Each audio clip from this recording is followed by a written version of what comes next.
سلام عزیزای من، یه خورده مشکل فک داشتم، اینا رو دارم حلش میکنم، به خاطر همین نمیتونم زیاد براتون استوری بذارم، اما تا 10 روز آینده تموم میشه. و خواستم اینجا به ترانه بگم زیاد راجع به من گوخوری نکن، میرینم بهت برف سال دیگه هم نتونه تمیزت کنه. رک خیلی رک دارم حرف میزنم. خب تو لبت مثل لب جوب میمونه، مثل لب دریا میمونه، با همه خاطره داره. بعد من حسودی میکنم به رابطت. آخه تو کی شلیک شدی؟ تو هنوز اقامت تو نتونستی بگیری، دارن دیپورتت میکنن ایران، از دو طرف رونده شدی، نمیدونی باید چی کار کنی. زنگ میزنی از همون کمک میخوای از یه طرف، بعد میای میری اونجا اسم ما رو خراب میکنی. چون چند روز پیش من نمیخواستی بیای خونه من ویدیو بزنی، من قبول نکردم. میخوای همه اینا رو استوریاشونو بذارم؟ مگه به پسر بیچاره رو انگشتر طلا ازش نخریدی که؟ چرا میگی دروغه؟ تو رابطه بودی اومدی تو اون برنامه. میخوای افشا کنم همه چیو؟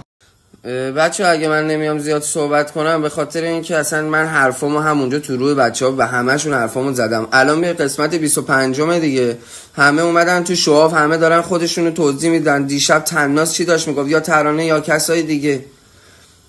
من از روز اول همون بودم، خودم بودم. الانم سفید شدم برای مردم، دارم زندگیمو میکنم، نه با کسی دعوا میکنم، ولی بازم جاش باشه دعوامو میکنم، بحثمو میکنم، اما بی‌ناموسی نکردم. دوست دختر یا دوست پسر نداشتم بیام تو برنامه.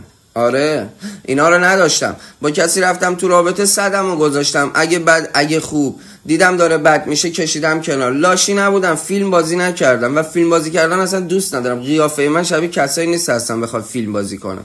خب حالا تا قسمت‌های بعدها خیلی خوب میفهمید که چه آدمایی تو پوست اینجوری طاووسن ولی چه اژدهایی درونشونه. بذارید یه خورده صبر کنید، نگاه کنید، ببینید چه آدمایی میبینید شما.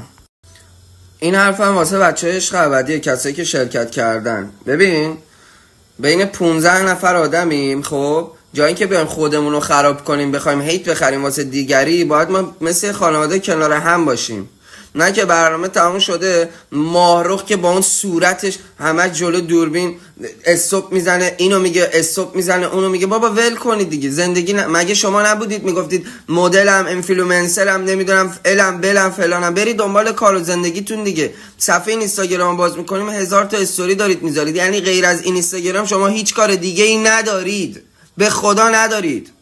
هیچ کدومتون یکی در میون اینجا شما پاسپورت اینجا اقامت دارید. دنبال چی میگردید؟ نه واقعا میخواید چی رو ثابت کنید؟ دروغ تا کی؟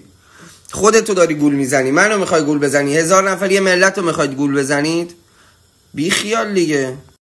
دوستان عزیز، من دارم یه کارهای خیلی بزرگتری میکنم که بتونم باهاتون در ارتباط باشم. الانم واقعا شرایط فکم جوری نیستش که دارم حرف میزنم. تو برنامه به اندازه کافی پشت صحنه من عصبی کردید، جلوی دوربینا حقتون رو بهتون دادم.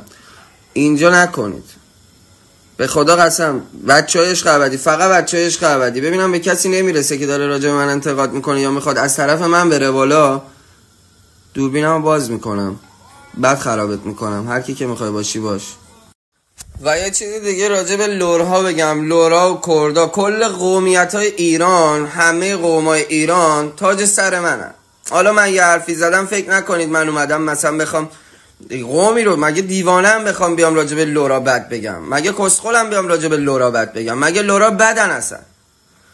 من فقط اومدم گفتم آقا یه شخصیتی که مثلا لورستانه از این تایپ میتونه خوشش بیاد، همین. فاز نگیرید لطفا روی این قضیه. فرشاد بهترین رفیقش اونجا منم، بهترین رفیقش هم من خواهم بود. از خودش برید از فرشاد بپرسید، بگید آقا اونجا بهترین رفیقت کی بود؟ با کی صمیمی بودی؟ بابا من غذا درست میکردم میبردم تو اتاق میدادم دهن همه پسرا. اینجوری زندگی کردم اونجا، همش داشتم یه کاری واسه شون میکردم. این واسه عشق خودم ها، لباساشونو میشستم، این چیز بدی نیست. ولی الان دیدی پشت آدم میکنید، قشنگ نیست. برید از اول قسمت ها رو دوباره نگاه کنید، ببینید علی راجع به یه دختر حرف زد، ببینید علی چشش روی دختر بود، ببینید علی راجع به یه پسر بد گفت. ببینید اینا رو دیگه. فقط نیاد روی اینکه من زیاد حالا یه سری جا حرف زدم بخواید قضاوت کنید. ببینید علی چی کار کرد. آیا علی مثل شاهین یه دختر که میچرخید دور سرش بازم چشش این ور اون ور بود؟ این ور بود که بخواد یه کاری بکنه؟ یا علی مثل ایکس و ایگرگ دو به همزن بود؟ یا علی مثل فلانی و فلانی و فلانی بود که مثلا بخواد رابطه خراب کنه؟ نه به خدا بابا، برید نگاه کنید. من بعضی اوقات عصبی می شدم از این که اینا دارن فیلم بازی میکنن و جوابشون رو توی دوربین میدادم. دقت کنید بچه ها، من کنارشونم زیاد نمیشینم، همش تو دنیای خودمم، چون داشتن فیلم بازی میکردن. تا تهش رو باید ببینید بفهمید چی دارم میگم. من اگر بخوام بیفتم روی گوشی بخوام حرف بزنم، از همتون بیشتر بلدم حرف بزنم. یا مثلا 4 تا آدمی که هنوز مهر پاسپورتشون خوش نشده اومدن اینجا، دیده شدید یه خورده البل شده، باید حد خودتون رو نگه دارید. از این خبرها نیست. حالا چند نفر از بچهای عشق ابدی شکایت شده، خب اومدید حرف زدید، اومدید دارید کارگردان رو بی احترام میگید بهش. اون یکی اومده میگه به زور دارن، ترانه میگه شورتامونو میگشتن. مگه فیلم هندیه که بیان شورتتو بگردن؟ اینا همش دروغه. ترانه یه آدم خیلی دروغگویه بچه، یه آدمیه که ببین دوست پسرشو اونجا ول کرد توی استانبول. بذار یه چیزایی رو بگم حالا که باید بگم. آره دیگه ویدیوهاش هم پخش شده دیگه، بذارید بگم بگم ترانه چیکار کردی با پسر مردم، انگشتر طلا ازش گرفتی، بلیت استانبول اومدنت هم اون خرید، پسره رو دکش کردی اومدی تو برنامه. میخوای یه سری چیزا پیام‌های پسره رو نشون بدم؟ 3 روز پیش همین خانم به من پیام داد بیا مانتالیا با هم حاشیه درست کنیم و بعدش میخوام بچسبم به محبود حاشیه درست کنم. مسیجاشم میذارم ببینید اینا رو. الان رفتی چسبیدی به محبود بدبخت تو برنامه که این بچه رو این کار کرد، اذیتش کردی. حالا تو قسمت آینده میبینید چه اتفاقایی میفته. اینو که پدرشو در آوردی بیرون برنامه هم با به زور چسبیدی بهش. معلومه دیگه، ما داریم میبینیم به زور چسبیدی بهش، همه دارن میبینن به زور چسبیدی به یارو. رفتی خونهش داری استوری میذاری، فیلم میذاری. بابا به خودت بیا، برو دنبال اقامتت. به نظرم الان تو خیابون هر جا بگیرنت دیپورتت میکنن.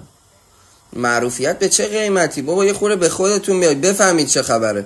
دندونم درد میکنه، گوشیم خرابه، 1000 تا داستان، ولی بازم اومدم تو تریبون که بگم به خدا من دست بذارم روی کسی که بخوام خرابش کنم، بد خرابش میکنم، خیلی بد. و این چیز بدیه، چیز خوبی هم نیست. پس مراقب حرفامون باشیم. بچه‌ای هم که میاد عشق میدید، واقعا دمتون گرم، عشق منید، دمتون خیلی گرم. ببینید من انقدر دارم تکست مینویسم، انقدر دارم رو موزیکام فوکوس کردم، دارم انجام میدم این کارو، نمیتونم نرمال صحبت کنم. یعنی وقتی میرم توی جمعی که آدما نرمالن اصلا نمیتونم صحبت کنم. دوست دارم بزنم به در و دیوار تا بتونم به اون قلم و یعنی اون چیزی که میخوام برسم، برم تو تنهایی خودم. و تو برنامه هم همین بودم. تو برنامه یارو میگه تایپ زهرا، من میگم اصلا زهرا نه، رفیقمه، دوستمه. بعد میگه تایپت که، میگم زهرا. یا خیلی جاهای دیگه اصلا میگم یه حرفایی زدم میم شده.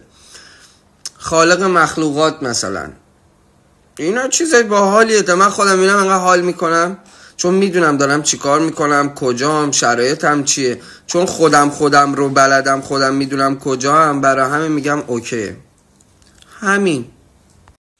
خیلی کم پیش میاد بعضی روزا پاشم اینجوری از این دنده پاشم که بخوام حرف بزنم.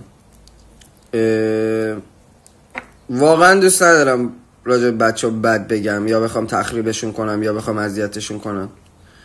خودشون هم میدونن، دوستا من، خانواده من، چقدر دوستشون دارم. هر روزی که دعوا میکردیم 30 ثانیه بعد میرفتم ازشون عذرخواهی میکردم. تک تک بچه‌ها، تک تک بچه‌ها عشقای منن. دوست ندارم بگیرم روتون، دوست ندارم باهاتون بحث داشته باشم. توی دنیای موزیک خودم غرقم، واقعا غرقم. و الان هم شرایط فکم اینجوری نمیتونم بگم غرقم. کسکشا ولم کنید دیگه، اصلا راجع من حرف نزنید. بعد مگه خود یعنی تو فکر کن انقدر محتوا نمیتونی داشته باشی میای راجع به یه چیز دیگه صحبت کنی. این بده. مخصوصا اون آدم هم میخوره بد باشه اینجوری بد میرینه بهت. مثلا عشق ابدی هر روز داره پرحاشیه تر میشه. صحبت‌های علی رو شنیدین. من خیلی با حرفاش موافق بودم. نظر خودتون رو حتما برام بنویسید. کارا و حرکت‌های ترانه اصلا نرمال نیست و خودتونم به عنوان یک انسان وقتی دارین ویدیوها رو نگاه میکنین، قسمت‌هایی که پخش میشه رو نگاه میکنین، متوجه میشین که آنورمال ترین فرد این ویلا ترانه است. ما قرار تحلیل بکنیم براتون ویدیوهای عشق ابدی رو، پس حتما منتظر ویدیوهای خفن ما باشید. برای دوستاتون بفرستین تا ویدیوهای بعدی منتظرمون باشین. خدا نگهدار.